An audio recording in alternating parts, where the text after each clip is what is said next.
Halo, perkenalkan nama saya Juliarto Manurung. Saya pendamping sosial dari Kota Pematang Siantar. Video kali ini kita akan membahas tentang permasalahan stunting. Selamat menyaksikan. Selamat sore Ibu-ibu. Selamat sore, Pak. Apa kabar semuanya? Baik, Pak. Terima kasih Ibu-ibu atas kehadirannya pertemuan kita pada hari ini.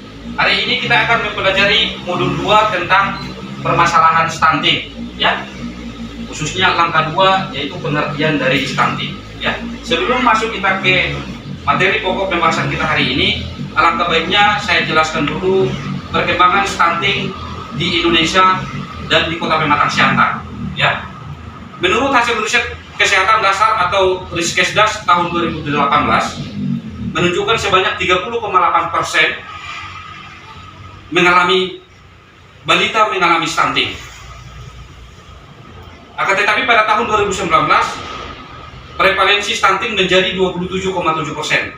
Artinya angka tersebut masih jauh di bawah target nasional yaitu 14% di tahun 2024. Kasus stunting ini terjadi hampir di seluruh wilayah Indonesia dan seluruh kelompok sosial ekonomi, baik yang kaya maupun yang miskin. Berdasarkan survei Kementerian Komunikasi dan Informasi yang dilakukan pada tahun 2019,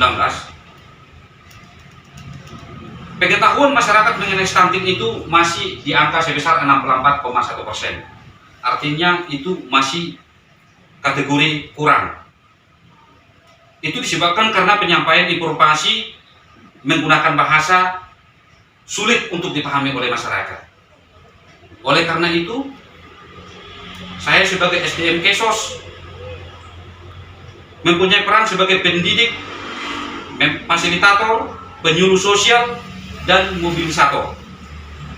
Siap memberikan informasi, sosialisasi, memfasilitasi, dan menggerakkan keluarga serta masyarakat agar mendukung pemenuhan kebutuhan, peningkatan kesadaran, dan membangun komitmen untuk perubahan perilaku.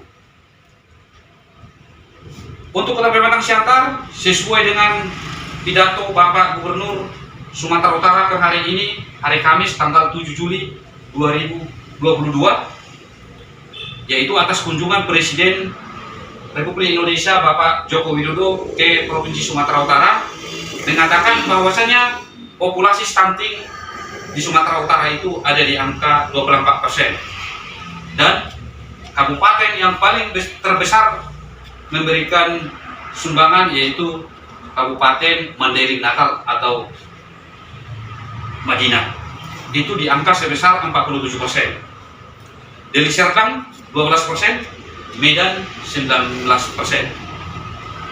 Sedangkan untuk Kota Pematang Siantar, berdasarkan hasil survei status gizi balita Indonesia tahun 2021, populasi stunting di Siantar mencapai angka 15%.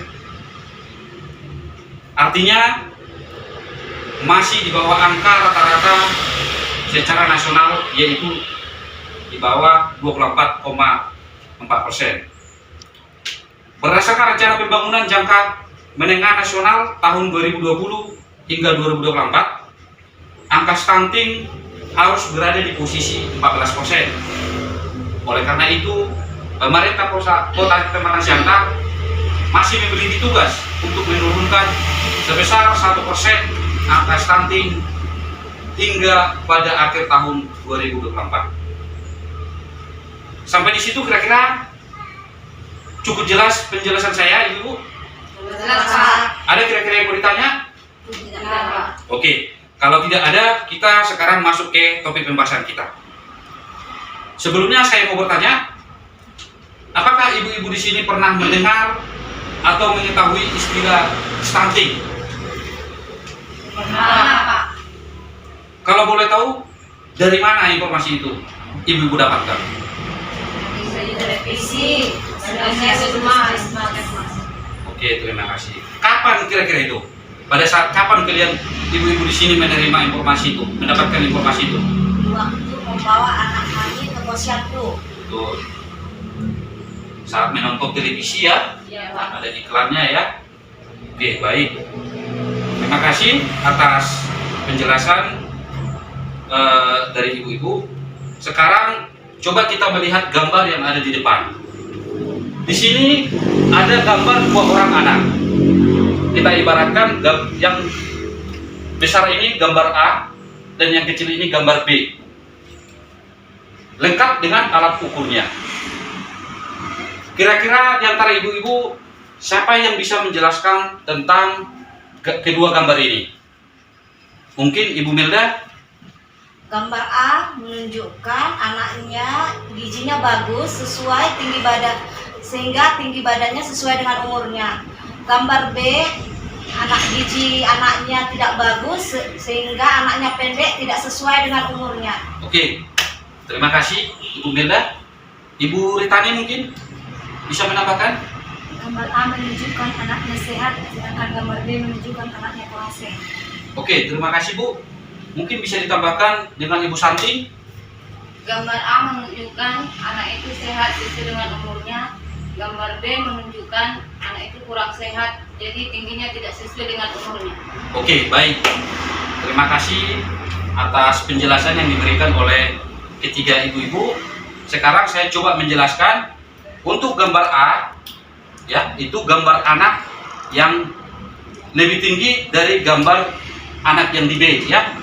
Gambar anak yang di A itu yaitu tinggi badan yang sesuai dengan usia anak tersebut, ya. Sedangkan gambar B itu tinggi badan yang lebih pendek dari tinggi badan rata-rata anak seusianya.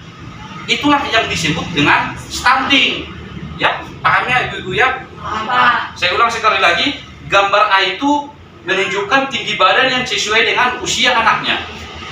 Sedangkan gambar B itu menunjukkan tinggi badan yang lebih pendek dari tinggi badan rata-rata anak seusianya.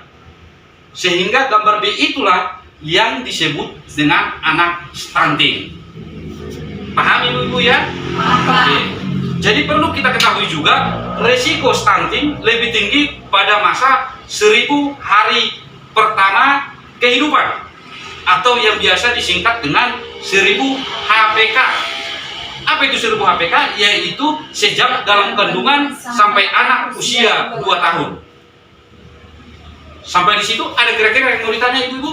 Tidak. Oke, kalau tidak ada, sekarang kita membuat yel-yel ya, supaya lebih semangat lagi. Ingin anak sehat? Berikan gizi terbaik. Stunting? No. Are you ready? Yes, yes, yes. Huha. Baik, terima kasih ibu-ibu atas kehadirannya pada hari ini. Cukup sekian modul kita hari ini. Selamat berjumpa kembali di sesi berikutnya. Terima kasih. Stunting merupakan suatu keadaan gangguan pertumbuhan pada anak, yakni tinggi badan anak lebih rendah atau pendek, yang tidak sesuai dengan usianya.